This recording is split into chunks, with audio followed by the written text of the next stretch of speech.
Maître Ngagne Demba Touré est terminé. Ça s'est passé dans des conditions très difficiles. Des conditions très inhabituelles. Parce que nous, en peut-être quelques années, 20 ans, 21 ans d'exercice de notre profession, nous n'avons jamais vu une condition aussi difficile. C'est en raison peut-être de la personnalité du président, mais également du caractère unique et injuste des poursuites. Nous avons toujours dénoncé la judiciarisation du débat politique. Quand un homme politique parle, il est dans son monde, il est dans le contexte politique. Malheureusement, depuis quelques années, on a assisté à une judiciarisation du débat politique. Le fait est que même quand on arrête des gens de cet acabit, comme Maître Ngagne Demba Touré, on vous dit que ce ne sont pas des détenus politiques. Vous me permettez de répondre à Mme de Gardier-Sou, mon confrère qui a déclaré que ce ne sont pas des détenus politiques. Les détenus politiques en procédure pénale sont les détenus qui le sont en vertu des articles 55 à 100 du code pénal et 255 du code pénal. Ce sont les infractions politiques. Ceux qui participent à des manifestations et à causer des dommages particuliers, des déclarations en rapport avec des activités politiques 255, article 80. Tous ceux qui sont arrêtés en vertu de ces infractions-là, comme la plupart de tous ces gens-là, sont donc des détenus politiques. Quand on est détenu politique, c'est qu'on est en vertu des articles que j'ai évoqués. Donc Ngagne Demba Touré est aujourd'hui devenu un détenu politique. Et il a ajouté à ce nombre impressionnant de détenus politiques l'acteur qu'il est principal du parti Pastef. Aujourd'hui également, c'est un jour macabre, un jour triste pour la justice, un jour triste pour les hommes de droit, parce que nous avons été poignardés dans le dos. La famille judiciaire est aujourd'hui aux abois, elle est meurtrie. Parce qu'un membre essentiel de la famille judiciaire, un greffier, a été placé sous mandat de dépôt par ce juge même qui l'a formé dans le cadre de l'exercice de son office. C'est pourquoi Ngagne Demba Touré a eu très mal après la décision de la Nous n'avions pas demandé à être au-delà ou au-dessous de la loi, ni en deçà de la loi. Nous voulions un traitement équilibré et à équidistance. On a vu une ordonnance dans laquelle un juge s'est permis d'insulter dans le cadre de son ordonnance, le traitant de lâche. Nous avons estimé que ce n'était pas admissible. Et nous avons estimé que ce n'était pas normal parce que le langage judiciaire a ses exigences. Ngagne Demba Touré mérite le respect. Je disais tout à l'heure que c'est un jour triste pour la justice. Aujourd'hui, le greffe est meurtri. Et le greffe est un pan essentiel de la justice. L'avocature, la magistrature ne sont pas plus importantes que le greffe. Aujourd'hui, c'est le bras de la justice qui a été coupé, c'est la main de la justice qui a été arrachée, c'est la plume de la justice qui a été brisée.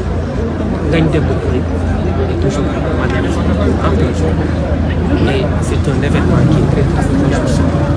Et nous craignons qu'il y ait des événements qui vont marquer la fin de la justice normale et l'avènement de la justice. Et c'est le cas aujourd'hui. Mais il y a eu des injures et aussi des pleurs dans la salle. Oui, trop d'émotions. Trop d'émotions. Injures, pleurs. C'était très mouvementé, c'était très mouvementé. Je vous ai dit que le moins ancien d'entre nous qui a, le plus ancien d'entre nous qui a peut-être 40 ans de bas, je crois que c'est Maître Demba nous dit qu'il n'a jamais assisté. Il n'a jamais assisté à ce genre de débat. Parce que les femmes, il faut une chose. C'était normal parce qu'il y avait une injustice flagrante. Et moi, ce qui me gêne, ce qui nous choque de la décision, c'est que ça procède d'une cassure par rapport à ce mouvement-là qui est récent de pacification de l'espace politique. Pourquoi cette décision-là dans ce contexte où le président de la République a même annoncé la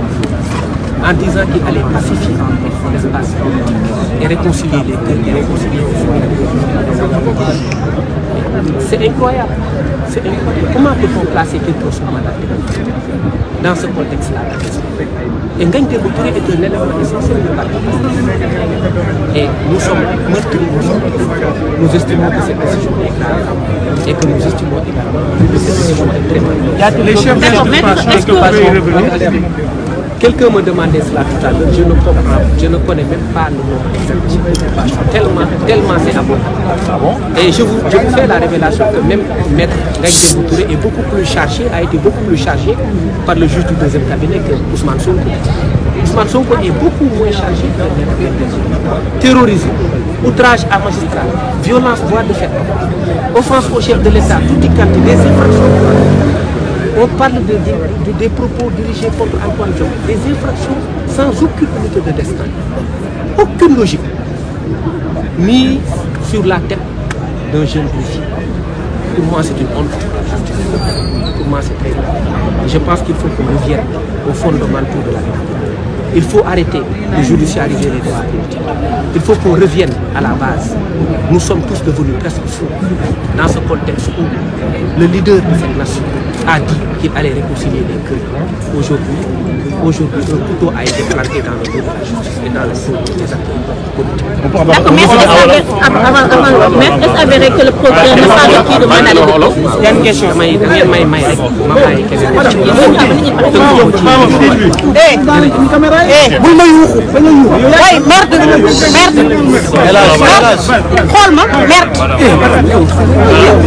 Les gens souffrent ici.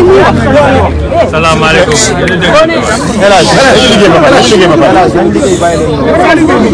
Dem nañu ci le juge bi fi ñu doon dégloo Ngagne Demba Touré bi ñu ko dégloo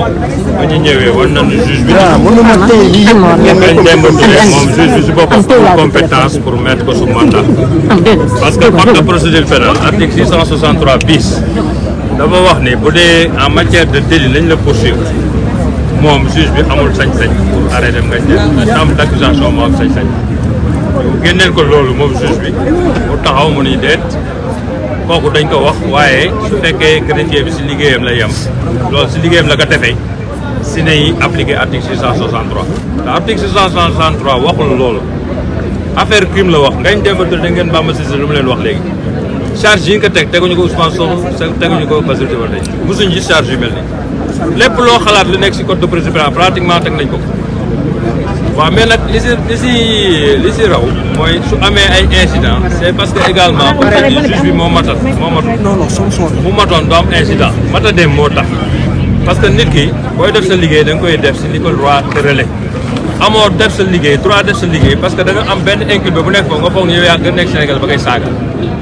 fii kenn gënul kenn tey kenn gënul kenn bàyyi koo fi saaga mu teel loolu mais kenn moo saaga kenn du ñu dugg si loolu mais dama leen wax yéen a wax loolu rek yéen a fi wax loolu am na ay incident moo wax leen instant yi foofu la yem mais pare nañu si instant yi réglé nañu incident yi bañ ko réglé itam ku nekk xam nga léegi sa bopp foo taxaw donc tey loolu mooy problème bi mooy Ngagne Demba Touré deful dara lu dul nekk partisan nekk si benn parti ñu gisul parti def na ay poste loolu lañ ko reproché problème mu politique nag si tribune politique nañ koy réglé si meeting nañ koy réglé ak si ay télé kii de télé mais kenn du ko réglé si amul benn moyen pour régler des problèmes politiques sama adversaire politique dama def lii tëj ko kooku boo ko defee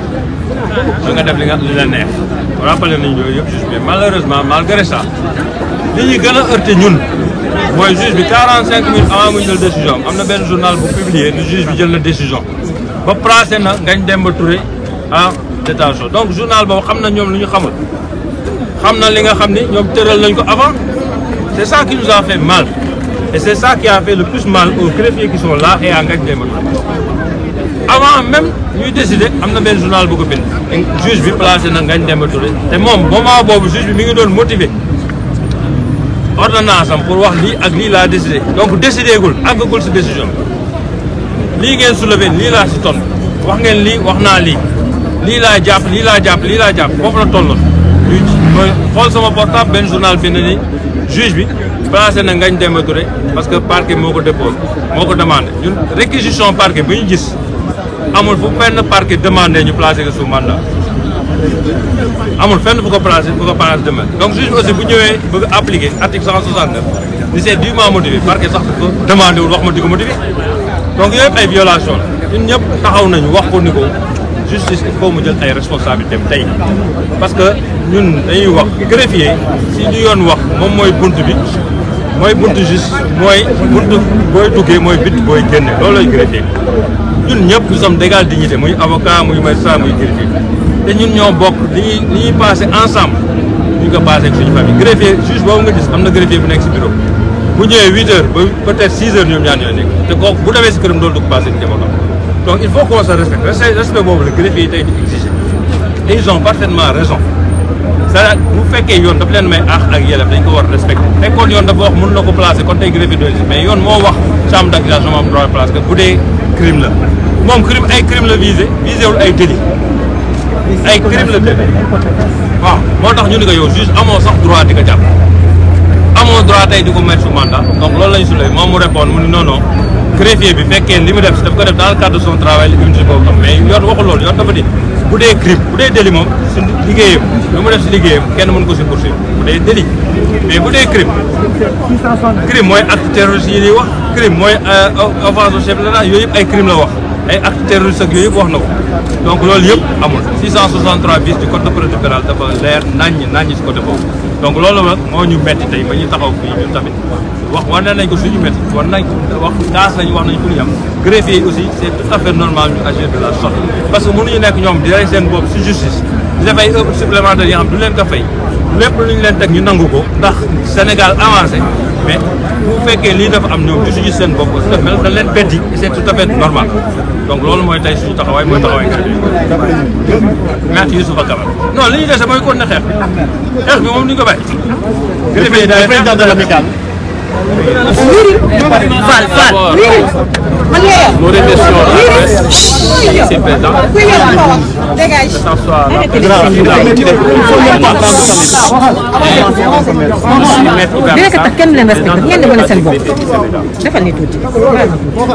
nous remercions également les avocats qui ont pris la parole et qui nous précédés dans la mesure où ils sont exprimés sur le registre judiciaire et politique. Mais nous, amicales, nous allons nous exprimer sur le registre du corporatisme. Parce que Ngagne Demba appartient à la famille judiciaire de manière générale, mais particulièrement à la famille du greffe. Ce qui s'est passé aujourd'hui a été une grande déception pour plusieurs raisons. D'abord, la première raison que l'on peut évoquer comme étant une déception et que Ngagne Demba, à sa qualité de greffier et avec ce statut de greffier, devait bénéficier d'une représentation de garantie en justice. Ceci dit, rien ne peut expliquer son placement sous mandat de dépôt. Cette juridiction, à travers l'article 663 bis du Code de procédure pénale, devait bénéficier à Ngagne Demba. Le juge en a fait fi. L'autre raison est que ce juge a utilisé des termes de lâcheté dans son mandat d'arrêt international. Et cette lâcheté, nous la voyons à travers ses actes et ses paroles. Quand il s'exprime dans son mandat pour dire que Ngagne Demba a été étourdi par une autorité fictive, mais a été lâche, a fui lâchement pour s'exiler ailleurs, disons que la lâcheté est de son côté. Et cette lâcheté s'est encore exprimée dans l'acte qu'il a posé en ne voulant pas faire bénéficier à Ngagne Demba tous ses privilèges de juridiction. Et là, nous dénonçons ça. L'autre raison est qu'aujourd'hui, il vient de signer l'arrêt de division de la famille judiciaire. Et conséquemment à tout cela, les greffiers prendront toutes leurs responsabilités par rapport à cette unité de famille judiciaire qui a été tant décriée, mais aujourd'hui qui a été complètement déchirée par le juge du deuxième cabinet, M. Mamadou Seck. Ainsi dit, nous, greffiers du Sénégal, nous appelons solennellement tous nos collègues des deux syndicats, des deux entités syndicales, à poser tous les actes nécessaires pour la paralysie totale de la justice à travers le territoire national. Un petit résumé. Moi, le maître Ibrahima Sarr, président amical greffiers du Sénégal li xew tey mooy Ngagne Demba Touré c'est un greffier am statut bi am qualité bi juge bi ñëw na placé ko sous mandat de dépôt loolu andi njaaxare ak kersa waaye aussi ak gàcce bu rëy ndaxte raison bu njëkk bi mooy ne Ngagne greffier la statut la le code de procédure pénale dafa prévoir ay privilèges de juridiction donc l'article 666 bis 663 bis du code de procédure pénale moo ko consacré. Deuxièmement, le parquet ñu xam ne li fi xew requérir mandat de dépôt kon la moo tax juge bi mun ko place sous mandat de dépôt loolu mooy firndeel coxor gi nekk ci juge bi Mamadou Seck dafa soxor il faut ñu wax ko donc c'est pas la première fois yéen xam ngeen presse bi xam nañu Mamadou Seck yi fi nekk ñëpp xam nañu bu demee bay lancer un mandat d'arrêt international di si wax ay faits yu grave bay saaga nit ki daanaka loolu juge amul cër boobu dafa war a yem objectivement ci liggéeyam selon les faits et la loi qui a été établie loolu nag du nekk sans conséquence bu njëkk bi mooy xoot nañ tey war ma famille judiciaire waaye aussi tey famille judiciaire li ñu boole woon yëpp xotti nañ ko loolu nag dañuy jël suñuy motuwaay ñun greffier dañuy jël suñu motuwaay parce que boo nekkee ay nit nag bëgguñ laa gis da ngay xam sa bopp fii fu ne da nga war a xam sa bopp fonk sa bopp waaye aussi fonk sa morom gëm borom bi loolu nag moo tax ñuy lancer appel ñu amicale des greffiers à tous les activités syndicales qui ont cette habilité nga xam ne ñoom lañ may cër ñu déclencher la paralysie totale fépp fu tribunal nekk Sénégal dootul dox ba bañ a libérer totalement Ngagne Demba mu dellu si suñu loxo incha allah merci. En tout cas, on va se concerter tout de suite avec les trois, avec les deux entités syndicales et la décision vous l'aurez, Inch'Allah. Maître Abdoulaye Mboup, je suis greffier et chargé de communication de l'Union nationale des travailleurs de la justice. Je pense qu'aujourd'hui c'est un jour triste pour le greffe, mais pour la justice en tant que la justice de façon générale. Aujourd'hui, un pan important, un pilier important de la justice vient de s'effondrer parce que tout simplement un juge téméraire a voulu en décider autrement. Je rappelle que le mandat de dépôt n'a pas été requis par monsieur le procureur dans son réquisitoire introductif. Donc si aujourd'hui monsieur Ngagne Demba Touré est placé sous mandat de dépôt, c'est tout simplement au bon vouloir du juge Mamadou Seck. Et je pense que c'est un précédent dangereux dans le secteur public de la justice, parce que nous, greffiers, nous avons toujours montré notre loyauté envers la justice de façon générale, mais en particulier aux juges et magistrats, puisque nous travaillons dans une condition extrêmement difficile. Nous supportons une charge de travail qui dépasse largement nos compétences, mais nous le faisons par loyauté aux magistrats, nous le faisons par loyauté à la nation sénégalaise qui nous a formés et pour qui nous travaillons. Nous le faisons aussi également par loyauté à la justice sénégalaise. Mais aujourd'hui, on s'est senti trahi et on est mal à notre chair profonde. Puisque Mamadou Seck, lorsque j'ai lu le mandat d'arrêt international qu'il a lancé à l'encontre de Maître Ngagne Demba Touré, on voit tout sauf du droit. Moi, j'ai fait 13 ans de service, j'ai passé 5 ans dans les cabinets d'institution, mais je n'ai jamais vu un mandat d'arrêt aussi hors sol que celui-ci, dans lequel il décrit des comportements qui ne relèvent rien de droit. Je vous en donne quelques exemples. Il juge que le militantisme de Maître Ngagne Demba Touré est débridé. Il juge la notoriété de Maître Ngagne Demba Touré comme fictive. Ça, c'est pas son rôle. Ce qu'on attend d'un juge, c'est de donner les éléments caractéristiques des infractions et de viser les articles qui les répriment. Mais aujourd'hui, on sait qu'il est investi d'un pouvoir. Nous, à partir de ce maintenant, on va lui répondre de la manière qui suit. Désormais, moi, en tant que membre du bureau exécutif national de l'Union nationale des travailleurs, nous sonnons l'alerte auprès des travailleurs de cesser toute activité jusqu'à nouvel ordre, de fermer à partir de maintenant leur bureau et aussi, dans le futur, prendre des dispositions qui vont dans le sens de rompre cette collaboration parce que trop c'est trop. waaw tey maa ngi tudd Maître Abdoulaye Mboup ma nekk greffier ba pare nekk chargé de communication de l'Union nationale des travailleurs de la justice. tey nag bis la boo xam ne bis bu ñuul la boo xam ne bu ndróog suñuy rob parce que tey benn pan important de la justice muy greffe parce que greffe trilogie la dafa am parquet dafa am justice trilogie la dafa am parquet dafa am siège dafa am le greffe kenn ku ci nekk di jouer un rôle important sans l'un des piliers mënuñu wax justice tey nag benn pilier boobu noonu moom lañ toroxal